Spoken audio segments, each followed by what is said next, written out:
نحمده ونصلي على رسوله الكريم أما بعد فأعوذ بالله من الشيطان الرجيم بسم الله الرحمن الرحيم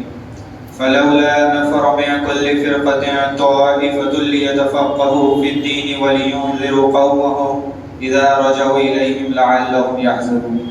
صدق الله العظيم۔ اگر یہ مساجد مدارس نہ ہوتے،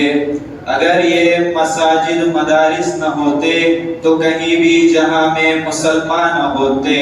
بصورت بشر سبھی درندے ہوتے، کہیں بھی جہاں میں اچھے انسان ہوتے، راہ دکھاتے نہ اگر یہ اہل مدارس، راہ دکھاتے نہ اگر یہ اہل مدارس تو زمینوں میں سجدے تڑپتے ہی رہتے۔ قابل تکریم اساتذہ اکرام اور میرے ہم مکتب ہم سفر ساتھیوں، السلام علیکم۔ سامعین محترم،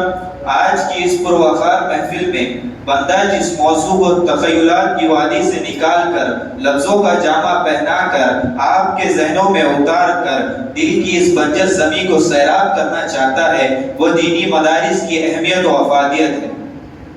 سامعین محترم، اس امت کی رہبری اور رہنمائی کے لیے جو پہلا مدرسہ قائم ہوا وہ غار حرا تھا، جس کے معلم اول رب العالمین، متعلم اول رحمت العالمین، کتاب اول قرآن کریم، واسطہ اول روح الامین اور مخاطب اولین صحابہ اکرام کی جماعت تھی۔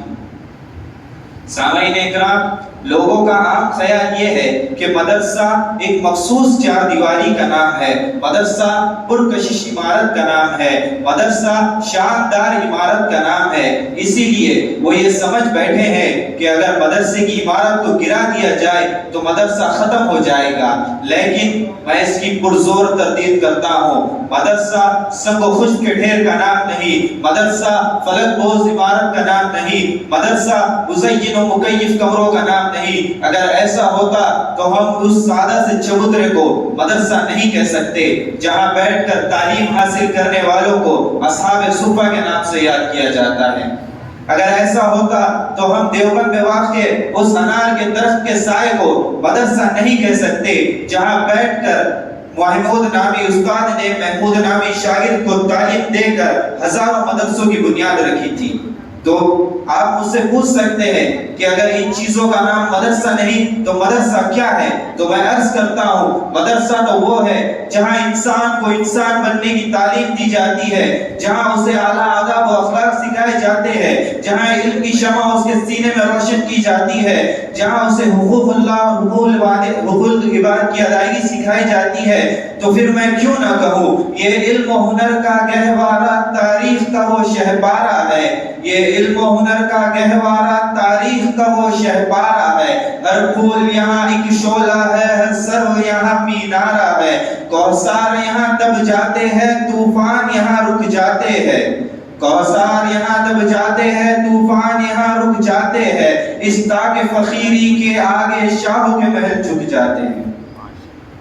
سامعین محترم، دور حاضرہ میں مدرسوں کے کردار کا جائزہ لیتے ہیں تو فوراً یہ سوال ذہن کی گلیوں میں گردش کرنا شروع کر دیتا ہے کہ ان دینی مدارس کا کیا کردار ہے۔ اگر آج یہ دینی مدارس نہ ہوتے تو رب کی توحید بتانے والا کوئی نہ ہوتا، اگر آج یہ دینی مدارس نہ ہوتے تو یہ دعوت و تبلیغ کا کام کرنے والا کوئی نہ ہوتا، اگر آج یہ دینی مدارس نہ ہوتے تو حقوق والدین بتانے والا کوئی نہ ہوتا، اگر آج یہ دینی مدارس نہ ہوتے تو حقوق زوجین بتانے والا کوئی نہ ہوتا، اگر آج یہ دینی مدارس نہ ہوتے تو آپ کا نکاح پڑھانے والا کوئی نہ ہوتا، اگر آج یہ دینی مدارس نہ ہوتے تو آپ کا جنازہ پڑھانے والا کوئی نہ ہوتا، اگر آج یہ دینی مدارس نہ ہوتے تو خانقاہوں میں اللہ اللہ کہنے والا کوئی نہ ہوتا، اگر آج یہ دینی مدارس نہ ہوتے تو اس زمین پر ناموس رسالت اور ناموس صحابہ کے لیے لڑنے والا کوئی نہ ہوتا۔ تو پھر میں کیوں نہ کہوں کہ چشمے فلک بھی پرکھ چکی ہے ہمیں نگاہ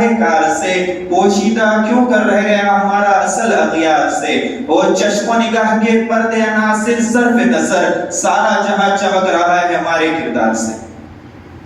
سامعین اکرام، شاعر مشرق علامہ محمد اقبال رحمۃ اللہ علیہ، جن کی زندگی کا اکثر و بیشتر حصہ کالج اور یونیورسٹی میں گزرا،